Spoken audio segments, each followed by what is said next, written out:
Ang programang ito ay rated SPG. Striktong patnubay at gabay ng magulang ang kailangan. Maaaring may masiselang tema, lengguwahe, karahasan, sexual, horror o droga na hindi angkop sa mga... Uy, bakit ka umiyak? Ano, Dan? Dan, hindi ko sinasadya. Bakit ano nangyari? Pagkatapos ng mahulog ni Don Pepe dito sa bangin, ay agad nga tumawag itong si Zoe dito kay Don Carlos. At dito nga nagtaka itong si Carlos na kung bakit umiiyak itong si Zoe. At dito nga na sinabi ni Zoe na hindi daw niya sinadya na maitulak itong si Don Pepe sa bangin. At yun ang dahilan na kung bakit nasawi ito. At dito naman nag-alala ng husto itong si Carlos sa kanyang anak na si Zoe. At pinayuhan niya itong si Zoe sa dapat niyang gawin. Dapat palalabasin daw nila na si Moira ang gumawa nito. Nang sa ganon, maabsuelto itong si Zoe at hindi makukulong. Dahil ang may kasalanan naman talaga ng nangyaring kidnapping ay walang iba kundi itong si Moira.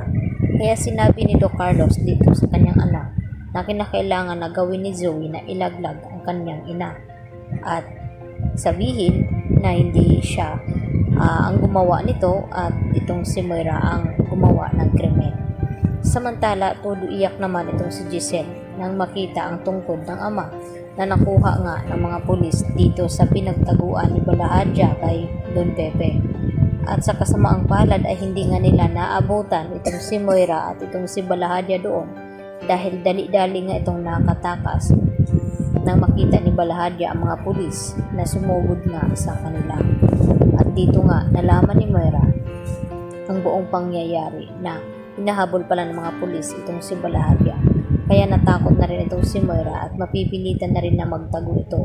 Lalo pat nalaman ni Moira dito kay Zoe na wala na nga itong si Don Pepe dahil naitulak nga ni Zoe dito sa may tulay kung saan nahuli nga ito na tinatawagan itong si RJ at itong si Giselle at sinasabi ni Don Pepe nang nagpakidnap sa kanya ay itong si Zoe at itong si Moira.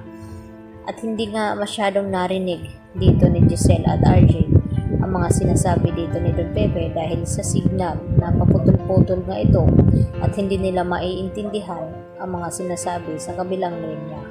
Samantala, dahil sa nagpunta itong si Annalyn doon sa operation ng mga pulis ay sa dito pa lang sa dinadaanan ay manakita na silang mga tao roon na marami.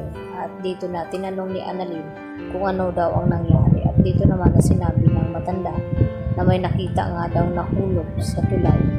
At ito na nga nilapitan ni Annalyn at laking gulat nito na si Don Pepe ang kanyang nakita ng kanyang lolo. At dito naman na tinanong ni Annalyn kung buhay pa ito. Subalit ang sinabi ng lalaki na hindi daw siya sigurado kung buhay patay na ba daw ito dahil sa lalim ng pinaghulugan nito ay malabo na nga mabuhay ito.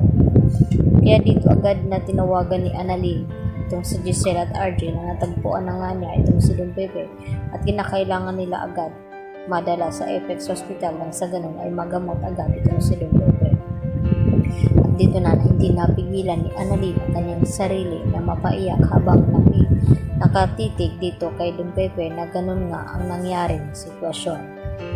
At dito naman na nagtataka na rin itong si Annalyn sa mga ikinikilos dito ni Carlos lalo na nang tumawag itong si Zoe at tawagin ni Zoe na ama itong si Don Carlos at gulat na gulat naman itong si Chang Susan nang malaman niya mula dito kay Lynette na kung bakit tinatawag ni Zoe na ama itong si Carlos. Dapat mag-imbestiga itong si Lynette dahil sa pakiramdam nito na may tinatagong lihim itong si Carlos at hindi nagsasabi ng totoo sa kanya.